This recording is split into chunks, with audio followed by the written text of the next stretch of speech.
Sa harap ng tumitinding krisis sa krudo, nagpamalas ng bayanihan ng isang local coffee brand sa Talisay sa Cebu.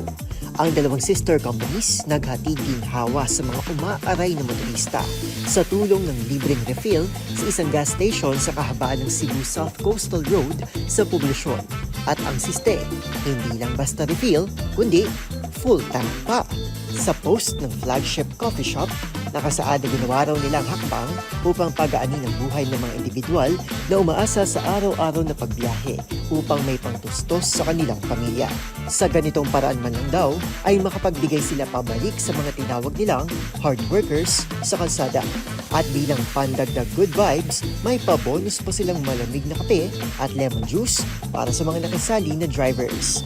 Batay sa mga ulat, lumobo na sa higit 117 pesos ang kada litro ng diesel sa naturang gas station, habang aabot na sa halos 95 pesos kada litro ang gasolina. Epekto pa rin ng tensyon sa Middle East. Una rito, umarangkada na rin ang fuel subsidy ng gobyerno sa pangunguna ng Department of Social Welfare and Development o DSWD para sa mga POV owners bilang suporta sa pagsipa ng presyo ng krudo. Para sa DZRH TV, ito si Arnold Harara. Una sa Pilipinas, una sa Pilipino.